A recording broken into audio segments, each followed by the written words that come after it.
Hey guys, Salomic here with DMB Academy, and I want to take a look at the Overdrive distortion in Serum 2. So for a long time, this has been my favorite feature. It's a synth. There's a bunch of new stuff added. There's new modules in the oscillators and everything else, but Overdrive is fucking great, basically. So let me run you through. So we've got blank Serum patch here, and we're just going to completely destroy some sounds using Overdrive. So I'm going to show you kind of how it works first. Low sub. I'm just going to, just because it's the cleanest waveform that we can get, I'm just going to go to the effects here, add in some distortion, go down to Overdrive.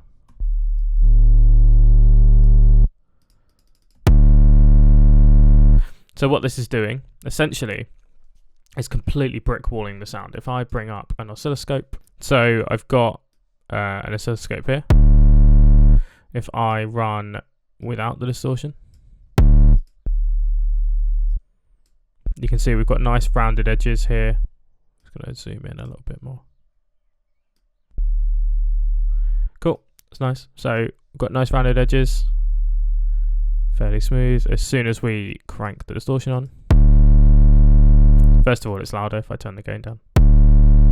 But second of all, you can see that all the edges of this sound are completely flattened off now. Everything is much sharper, much tighter. And if we were to look at the harmonics on that as well, versus, you can see we've got so much more harmonic information, and you can hear that as well, right?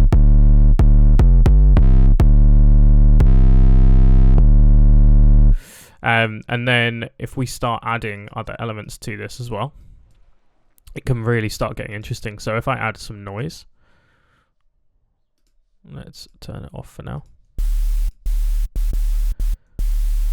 Nothing particularly interesting, but as soon as you run that through,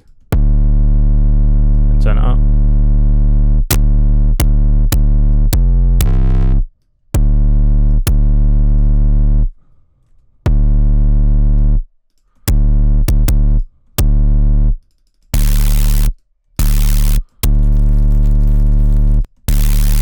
I was actually distorting it too much. There we go.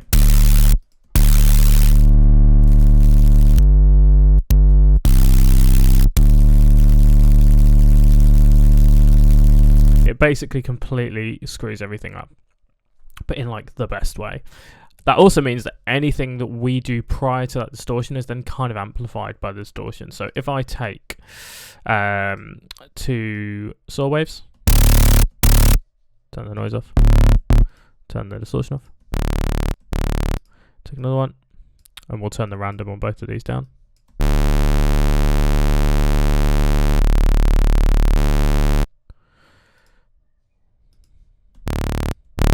My default is always to go to basic shapes, but in Serum you can actually just turn the wavetable position.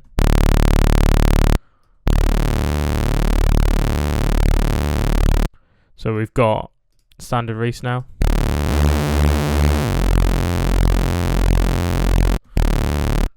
Let's crank our distortion on.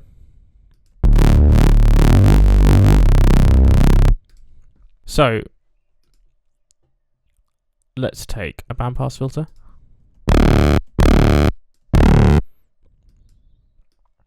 Let's make it a little bit sharper than that. And add a little filter.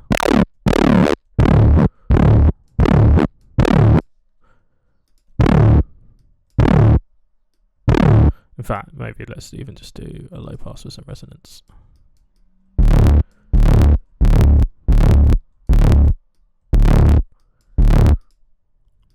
And then on the second filter, let's do a high pass, and I'll add in some sub back. Let's actually turn off this distortion for now.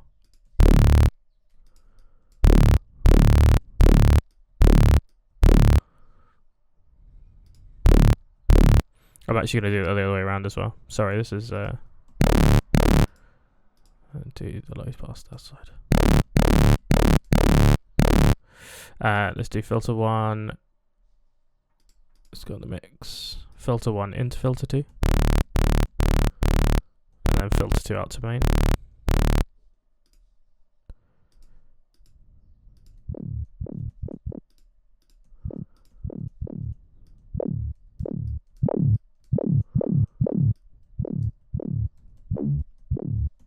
And let's add a sub.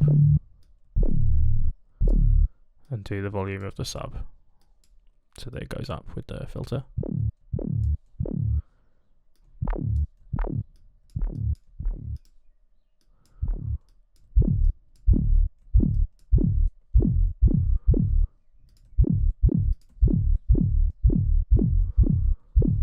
Cool, now let's crank that.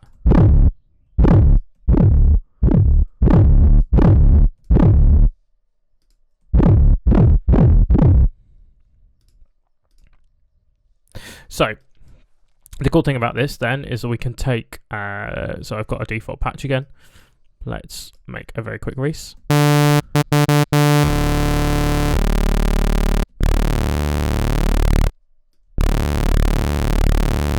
Add some low pass filtering.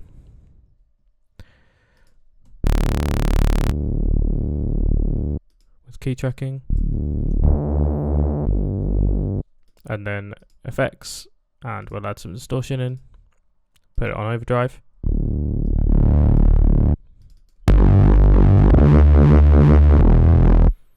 Take the filter down a little bit so we've got a bit more harmonics to play with.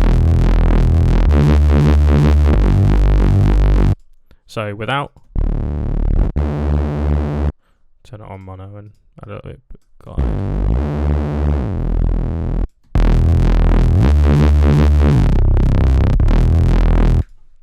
And we can also exaggerate that even more. Let's maybe add, let's move the filter to this one here.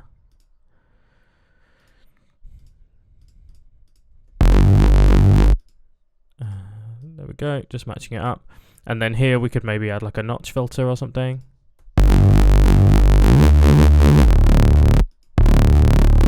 Just to scoop it out.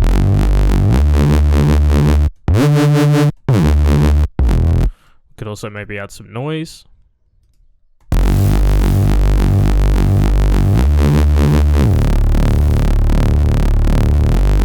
It's just worth bearing in mind if you're distorting anything that heavily, that anything you add is exaggerated on the other end. So the noise, for example, will want a very low level because we're absolutely smashing it into distortion.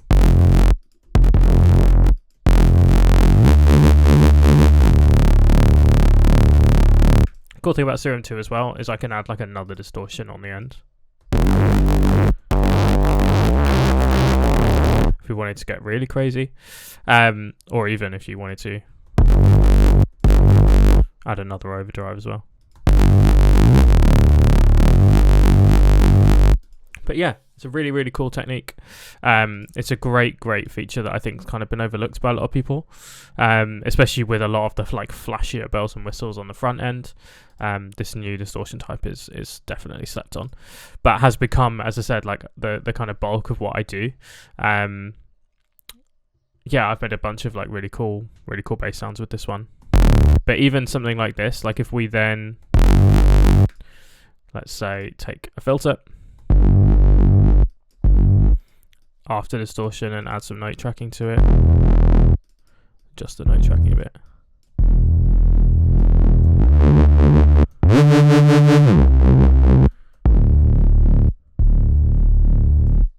And maybe fix the low end. So let's adjust and make that as well, because I think that needs to go to filter 2.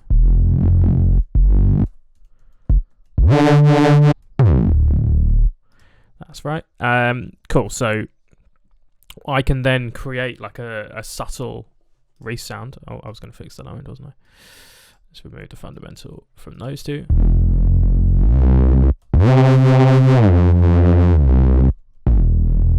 So even something like this that kind of feels like you could use this in like a liquid tune, even if, especially if you like took the filters and increased the steepness of that low pass and that one as well. You can could definitely write some dark clicker with that. But then when it opens up on those higher notes, all of that like grit and distortion comes out.